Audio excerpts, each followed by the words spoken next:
are your sinusoidal functions. These are the last functions that will round out our entire functions unit. So you guys are going to learn about the properties of trig functions and how to graph them and also how to write them. Next week on Monday, we're going to practice some more with them, and then we're actually going to do application problems with them. And then this is the topic that you guys are going to be quizzed on Friday of next week. It's going to be sinusoidal functions, okay? So make sure that if you guys have any questions between today and Monday, or if you're absent, like Eric, or if you're going to be absent on Monday, please make sure that you have the time to go in and get the notes and ask your questions, okay? And then, like I said, that will round it out, and then your test is going to be February 5th. That covers all your functions, from function notation all the way to this, okay? So, the unit circle, we just did it, but it provides meaning to the trigonometric ratios for obtuse angles. The unit circle is a circle with a center at 0, 0, which you saw from our do now, and it has a radius of 1 unit. That's why at 0 degrees and at 90 degrees, it was 1, 0, and 0, 1. The equation for the unit circle is x squared plus y squared equals 1. Great time to review again for your SAT and ACT. The general equation for any circle is x squared plus y squared equals r squared. Since the radius in the unit circle is 1, that's why it's x squared plus y squared equals 1. Okay? And this is also for a circle that has a center at 0, 0.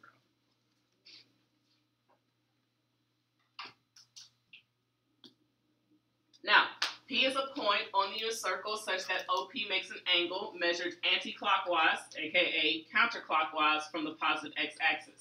As you guys can see on the circle, you see that little red line that's pointing in the counterclockwise direction? That's how angles are created. Positive angles are created. If you notice when we filled in our unit circle, we were going counterclockwise to complete the degrees and the radians. That's how you create a positive angle. Now, any point that's on your unit circle, that x-coordinate corresponds to the cosine of that angle, and the y-coordinate corresponds to the sine of that angle. Okay? So if you're ever asked to find the cosine of 30 degrees, it's basically asking for the x-coordinate at 30 degrees.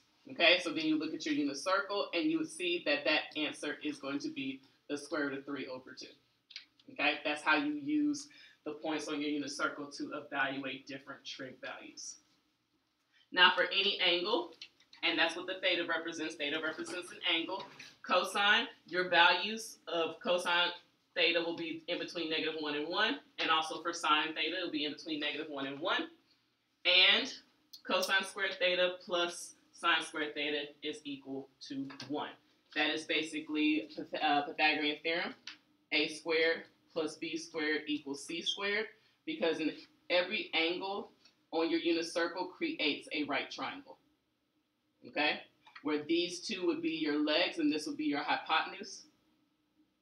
And so since a corresponds to the x value of that point and b corresponds to the y value of that point, that's why we're able to say cosine squared theta plus sine squared theta equals 1, because c is our radius, and the radius in the circle is 1. Correction on that bottom part, I forgot the square, and that is the c. All right, follow along with me as I go through this slide, which has a lot of important information on it, okay? A lot of important information that makes up the properties of these different types of functions. First off, a periodic function is one which repeats itself over and over in a horizontal direction in intervals of the same length. That's what makes a function periodic. It repeats the exact same cycle over and over and over again, going horizontally, aka along your x-axis.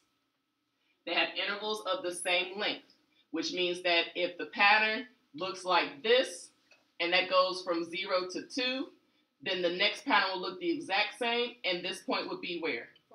4. The exact same, it would be 6. That's an example of a periodic function, okay? It repeats the same cycle over the same length, horizontally, okay? Now, the period of a periodic function is that actual length of one repetition or one cycle. That's what the period is. So for that example I gave in the green, what would be my period? 0 to 2. It would just be one number. Oh. The length. How far are they? Oh, 2. So it would be 2 for that last example. Okay? So periodic functions, they repeat themselves. The period is actually the length, how far spaced out they are. Good? Now a wave oscillates about a horizontal line called the principal axis or the mean line. The reason why these different properties are with your sinusoidal functions is because sine and cosine, they do create a wave. And as you can see in your foldable and what you're going to see in the future slides is that they do look like a wave, like an old school wave that you used to draw when you were like back in 3rd grade. Okay? Now this wave is going to oscillate around a horizontal line that basically cuts straight through the middle of that wave. So the wave that we're going to be looking at, the principal axis or the mean line is that line that basically cuts that wave in half. That is the principal axis. And because these sinusoidal functions do create a wave, as you can see from my drawing, you'll have a maximum point, which occurs, of course, at the top of the crest, and you'll have a minimum point, which occurs at the bottom of the trough. Maximum, the highest it can go. Minimum, the lowest it can go. And that formula that you see off to the side, that y equals max plus min divided by 2, is basically a way to find the principal axes, like that line that cuts the graph in half. Okay? That's what that formula represents. This formula is for the principal axes.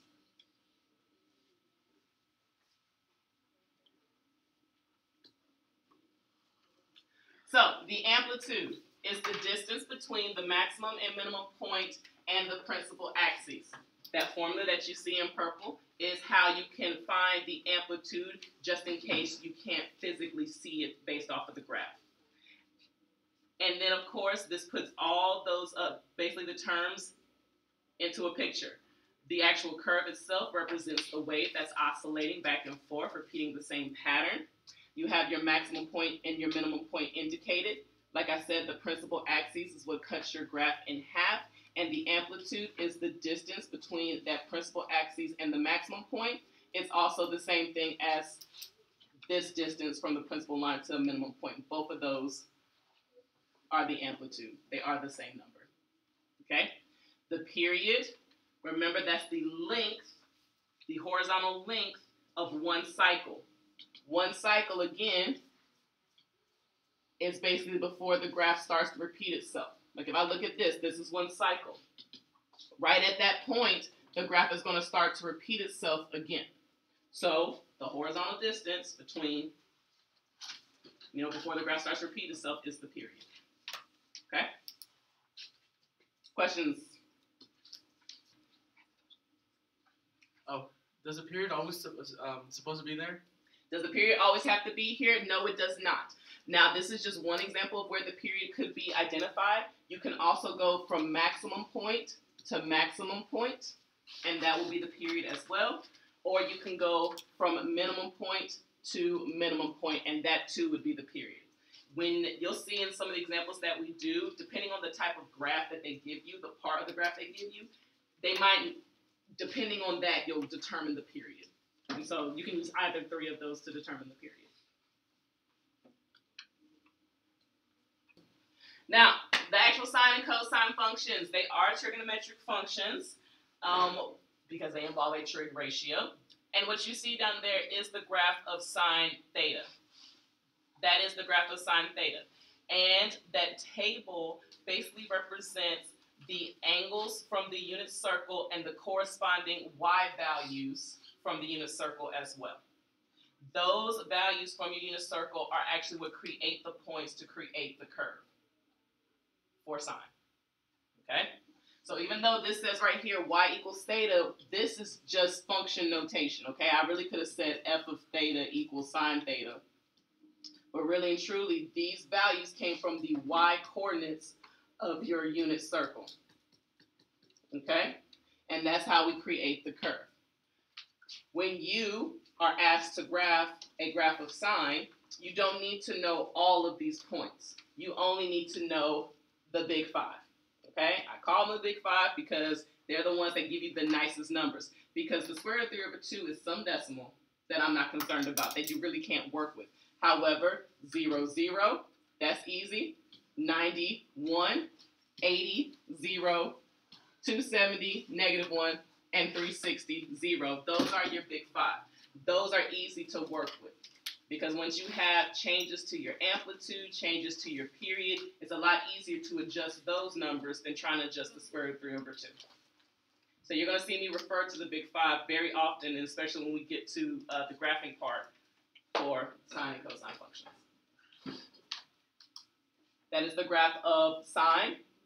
Here's the graph of cosine. Again, cosine is the x-coordinates of your unit circle.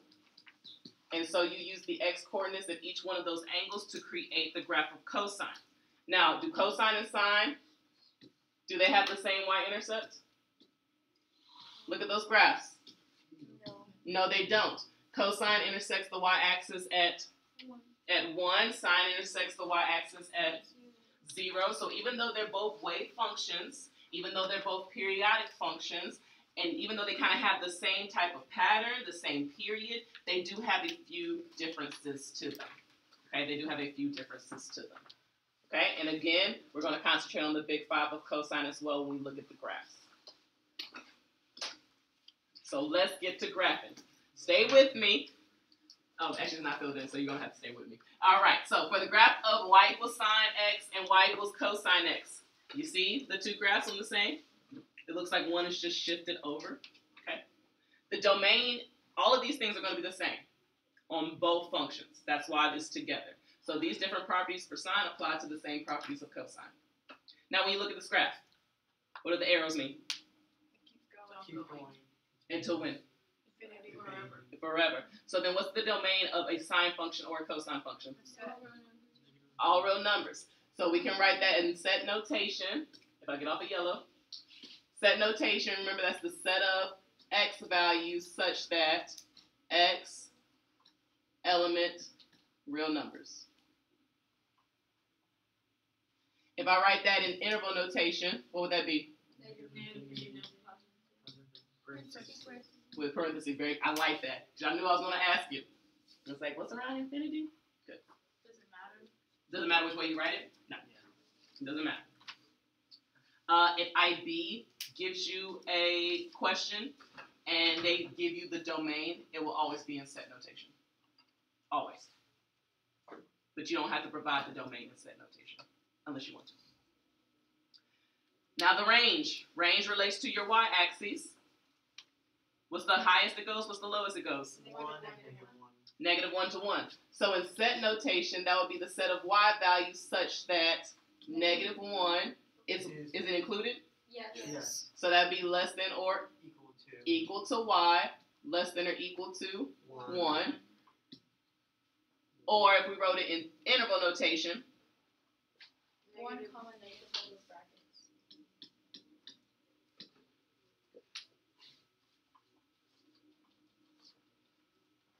now for your period is, again, it's the horizontal length before the graph starts to repeat itself. Okay, if I look at sine, typically sine does not start at the y-axis, but I always say, sine starts where? But it starts at 0, 0. It goes up, then it goes down, then it goes up again, and then it's going to do what after that point? Repeat. How long is that? 360. So your period is 360 degrees, or what would that be as a radian? Or 2 pi. It depending on how the problem's given to you, you kind of want to know both ways, whether it's going to be degrees or radians. Basically, the degrees will always be like a y and the x-axis, right? Period will always be in relationship to your x-axis, yes. Okay, got it. And we are writing the degree form for radian. If the graph is labeled in degrees, you want to provide the degree. Yeah. But if it's written in radian, you want to provide the radian. Okay. How would they want us to give the answer? Like, what's the most common way? Degree is most common. but I have seen some problems when I was looking to try to find problems for your homework. I did see some questions with radians in them. So you just want to make sure that you kind of peep that from the graph, which way, and then write it in that way. Amplitude, remember that's the distance from a max to your principal axis, okay? What is that distance? 1, very good. The amplitude relates to the y's, like the vertical distance. And what is the principal axis? What is the line that cuts either of these graphs in half? 0. And the principal axis is an equation, and it is y equals 0. Is it always going to be 0? No, it will not always be 0. If the graph is ever shifted up or down, the principal axis will change. But the equation as well will change. Questions on the basics. These are basically like your parent functions. And so, speaking it into existence, you have the general form for a sine function. It also applies to cosine. Y equals a sine bx plus d. A represents, the absolute value of A will represent the amplitude of the trig function if you're ever given the equation. The period is 360 degrees divided by the value of B. And your principal axis is y equals d. So if you're ever given the equation for a trig function, this is how you find those different pieces of information. And again, it applies to cosine as well. They'll just put cosine instead of sine to represent this. Okay? So again, A deals with your amplitude, B deals with your period, B deals with your period, and D deals with your principal axis. Okay? And that's really what you, the makeup of a sine and cosine function. You have your general equation, how to pull out the informations. You have your properties when it comes to your graphs of sine functions, and then you have the actual function itself, and then the big 5 that you'll use when it comes to graphing. So let's get to some examples. We're going to sketch the graph of 4 different graphs. The first one is going to be for 0 to, and to be honest, let's go ahead and change this because realistically, we're just going to do 360.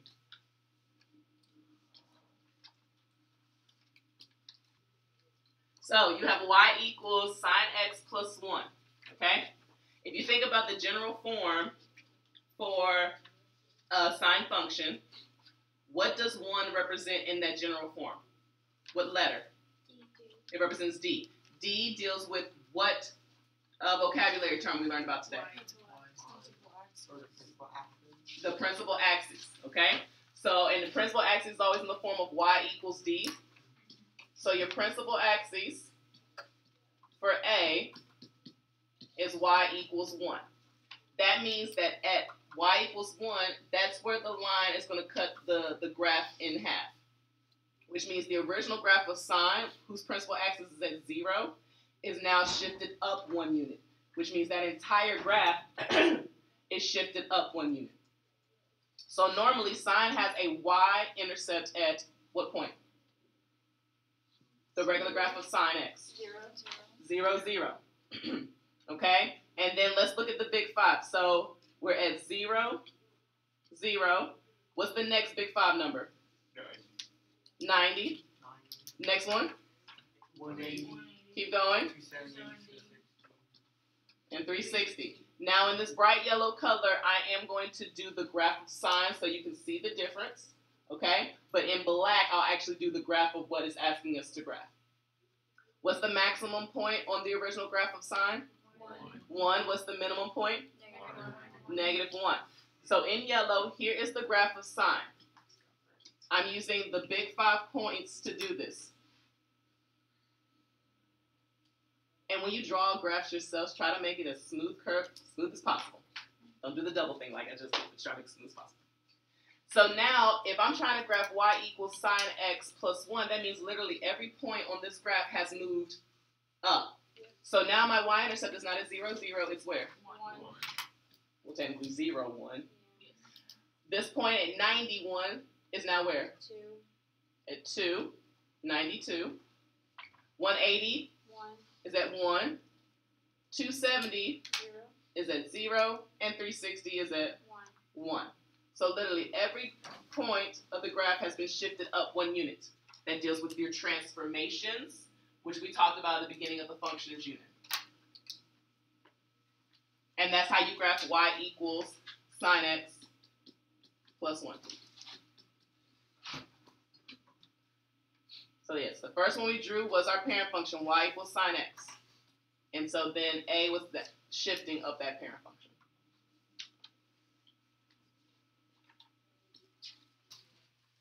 When we look at b, we have y equals 3 cosine x. 3 relates to what variable in the general form? The a, the amplitude. And amplitude basically tells us the distance between our maximum point and our principal axis, or our minimum point in our principal axis. So that 3, again, tells us that our amplitude is equal to 3. So that's going to affect the height, the y's of my cosine function. So again, in yellow, I'm going to put in the cosine function that has a y-intercept where? 1. At 1. Then we have 0, and then 180, 270, 360. So this is your graph of cosine in the yellow. And that 3, again, it affects my y's. It's going to cause my graph basically to stretch vertically. How that affects your y's is that basically all your y values are going to get multiplied by 3. So now my y-intercept is at 3. positive 3. This point at 90 degrees is actually going to do what? Still be 0. Still be at 0, because 0 times 3 is 0. But this negative 1 -3. is going to be a negative 3. The point at 270 0. stays. And the point at 360 It's positive. is going to be a positive 3. And so now this is the graph of 3 cosine x. The graph has been stretched vertically. When we talked about transformations, when there was a number in front of your function, that did affect your y-axis vertically. The vertical stretch or shrink. All right, let's get the graph of sine in this one. Sine looks just like a. So 0, 0, 91, 180, 0.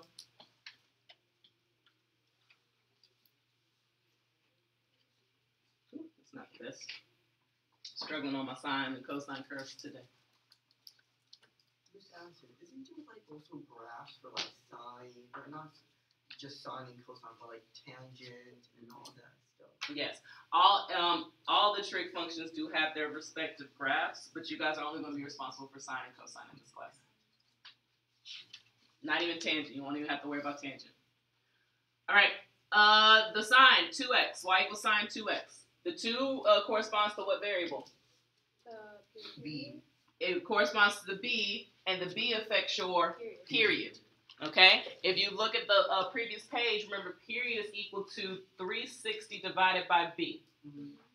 So, to figure out what the period is of this function, y equals sine 2x, I would need to do 360 divided by 2. What's 360 divided by 2? 180. 180.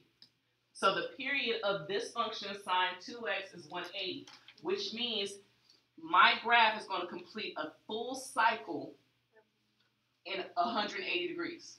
Not 360, but 180 degrees. And if you recall from transformations, when there was a number that was inside of the x, it was a horizontal stretch or shrink by a factor of 1 over that value. So how do you get that change in your period?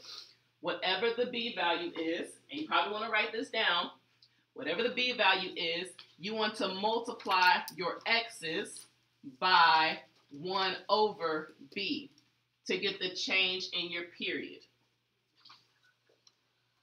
This is how you get the new points on your function that has a changed period. All of your x's, in other words, the big 5, will get multiplied by 1 over b. And then those will be the new x values. Okay? So real quick, I'm just going to make a chart so you guys can see it visually. You don't have to write this down, but I'm just going to make a quick chart. My big 5 is 0, 90, 180, 270, and 360. Every single one of those values is going to get multiplied by 1 over b. What's b? 2. So every single x value is going to get multiplied by 1/2. And then those will be the points on my new graph. What's 0 times 1/2? 0. What's half of 90? 45.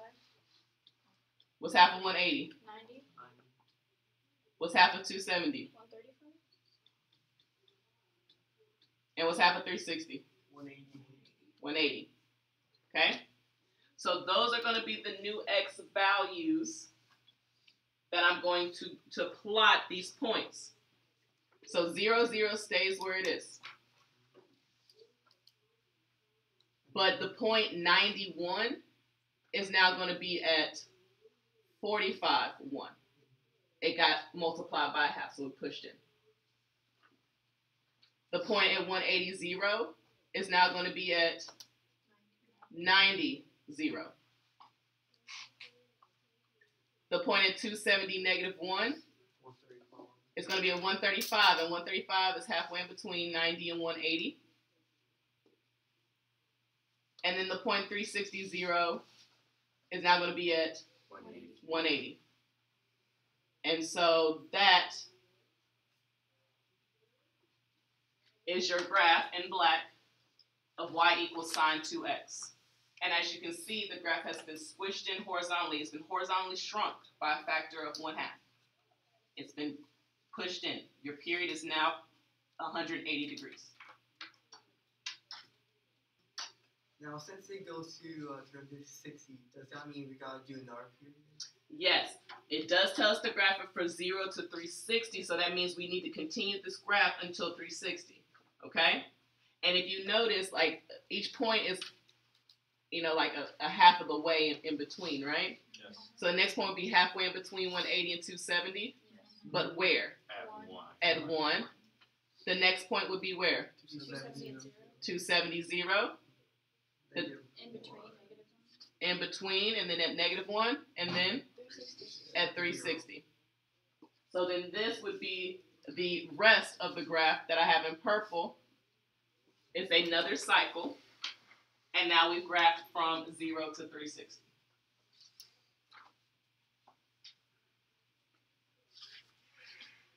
Something else that's kind of also neat and nifty about the value of b, this number also tells you the number of cycles that you should have between 0 and 360.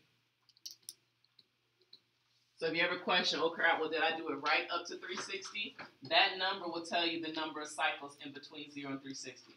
B was 2, so that means you should have 2 full cycles between 0 and 360, and as you can see in the graph, we do. The black one and then the purple one. So let's put it all together when we look at this graph here. We're going to sketch the graph of y equals 3 cosine 2x for 0, x being between 0 and 360. All right? Let's talk about some of the features first. What does that 3 represent? Oh, shoot. The amplitude. So that basically means that the graph is going to go up. It's going to be stretched out. Our amplitude is 3. What is that 2? 2 cycles, basically. It tells us we're going to have 2 cycles between 0 and 360. It affects our what? The axis. It affects our x's and it affects our period. What's the formula to find period? X times 1 over b. That's how you find the points. Oh, yeah. 360 over b. But 360 over b is how you actually find the period. What's b? 2. So what's 360 divided by 2? 180. So that means we're going to have 1 complete cycle in 180 degrees from 0 to 180. We're going to have 2 cycles between 0 and 360. The graph is going to be vertically stretched. Let's get this graph.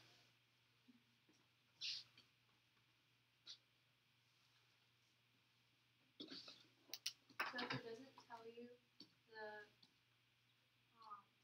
period, is it automatically 360 over 2? Great question. If they do not give you a B, it's not gonna automatically be 360 over 2. It's gonna be 360 over 1. So let's say there was not even a B there, which is cosine x. That means B is instantly 1, and your period is 360. So the 2 comes from B. So the 2 comes from B, yes. So yeah, so that formula again was 360 over B, and we plug that in. Now when you graph these yourself, you do not have to include the original graph of sine or the original graph of cosine. I'm just putting it in there so you guys can have the visual of the changes to the graph, okay? Don't put the original graph in there. Put what they want, all right? So cosine originally has a y-intercept at 1. So here it is in yellow, like before.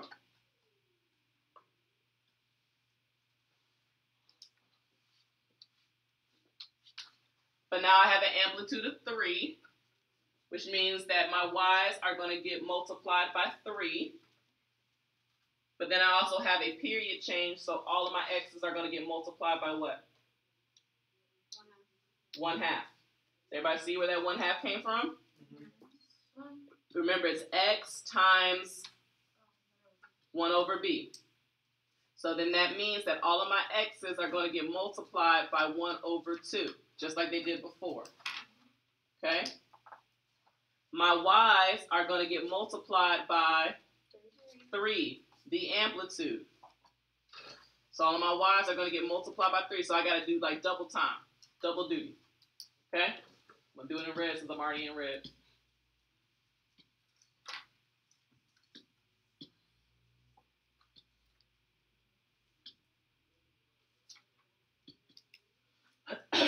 So this point is 0, 1. It's going to be where now? 3. 0, 3.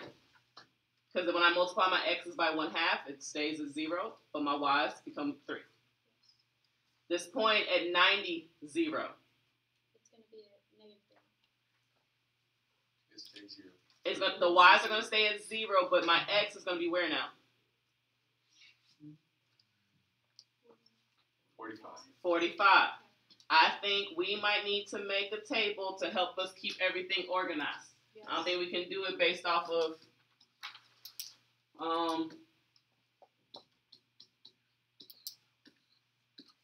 the picture. I thought you were asking about the updated version of 90. Yeah, that's a new point. I thought you meant like 90, like after 45 though. Oh. That's going to be a negative 3.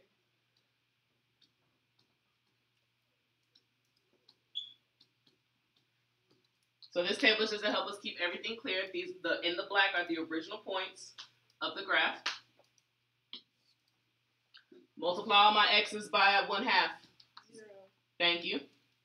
45, 90, 135, 180. All I did was take my x values and multiply them by 1/2. Now I'm going to do the same thing for my y's. Multiply them by 3. 0, negative 3, 0, negative 3. And so really and truly, if you want, you can just take those, make them your ordered pairs, and plot those. Normally I do a table. I really do. Just didn't know how y'all were going to respond, so I was like, let me not hit them with that all at once. Oh, oh.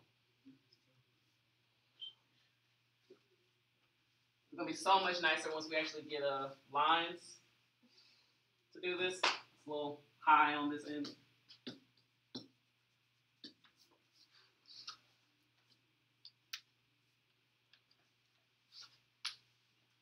But I got to go all the way to 360. So from 180, where am I going to go? 135? No, I already have 135 back here. Okay, my bad. I got to go forward. Yes, it's going to be 0. It's going to be a 0 halfway, right? Yes. Then it's going to be Negative 3. negative 3. And then 0, positive 3.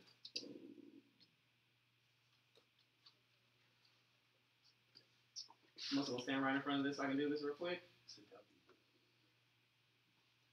And in the red is the graph of y equals 3 cosine 2x, where my amplitude is 3 and my period has been shrunk to be 180.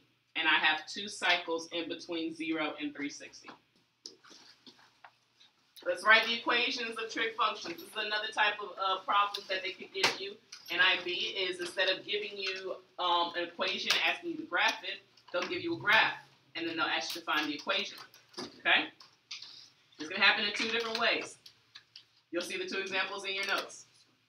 This first one, you have 2 points on your graph. Now, that 90-degree 8-point, that very well could be a maximum, but that 210-degree and 1/2, that's not like a minimum or anything like that. So whenever you're given 2 points on your graph, and they want you to write a sine function, as you can see here as indicated, you want to plug in your points in for x and y. Okay? So, I'm going to take this first point. I'm going to plug 90 degrees in for which part? X. And I'm going to plug 8 in for, which in this case would be f of x. So I'll have 8 equals a sine 90 degrees plus d. Now, real quick, what's sine of 90 degrees? 1. It is 1. If you're like, how does she know that? You could also, it's from the unit circle, but you can also type into your calculator and get 1. So really and truly, this equation is 8 equals a plus d. Let's do the same thing for 210. What am I plugging in for y, or f of x? 1/2. What am I plugging in for x? 210. What is the sine of 210? Negative 1/2. So this equation becomes 1/2 equals negative 1/2 a plus d. What do you see? A system of equations, which you need to solve using your apps function, elimination, substitution, graphing. Okay? So you see how sinusoidal functions come into play with linear functions? All together. All together. It is 2 equations and 2 unknowns. So in your calculator, you guys are either doing the matrix option or you're doing the apps feature. So when you plug it into either your matrix or your apps, or if you did it by hand, A will equal 5 and D will equal 3. So your equation, well, actually, I asked you to find the unknowns. But if it did ask you to find the equation, it would be f of x equals 5 sine x plus 3. The 5 represents your what? Amplitude. And 3 represents your d. So maybe like a part B could say write down the amplitude and write down the principal axes. Okay? This is one type of way to find the equation or to find the unknowns. The other way would be if they didn't give you any points at all. They just gave you a graph, gave you some type of limitations and things like that.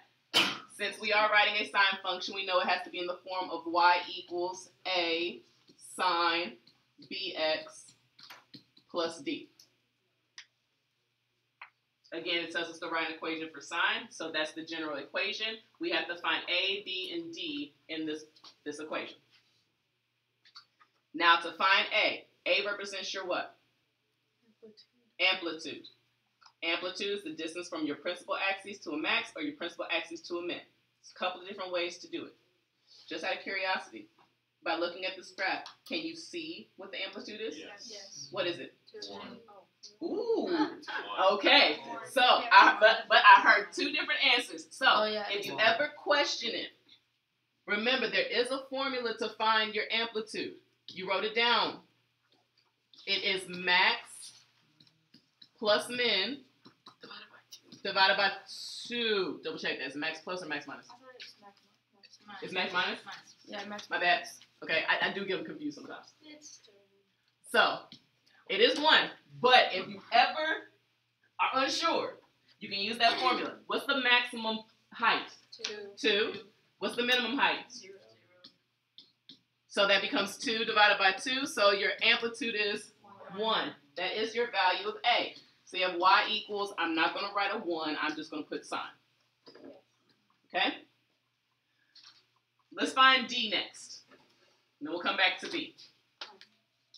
D is what? 1? Yes. Yes? It got moved up 1. It did get moved up 1. If this is a sine function, normally it's at 0, 0, is it not? Yes. But now it's at 0, 1. Yes. So that is your D. Yes. However, if you are ever questioning it, you can always find it by doing max plus min divided by 2. So that's 2 plus 0 divided by 2. Again, that's 2 over 2, which is 1. Okay? Yes, you will be able to look at a lot of these and know what they are. Okay? But you can always do that. If the problem ever asks you to show that the amplitude is 1, or to show that the principal axis is 1, you would need to do the math to support it. If it ever asks you to show those things, you would need to do the math to support it. Last thing we need to find is B. B represents our, this represents our period. It helps us find what our period is. 360 divided by it. But it also, B tells us the number of cycles between 0 and 360, correct? Mm-hmm. How many cycles do we have between 0 and 360? 2. So B is 2x. Another way you could do it, if you can't, let's say it's like a fraction instead. Figure out, okay, what is your period? As you can see, one period is in between 0 and 180. And there's a formula that says period is equal to 360 over B. Since your period is 180, you can plug 180 in for that and solve for B.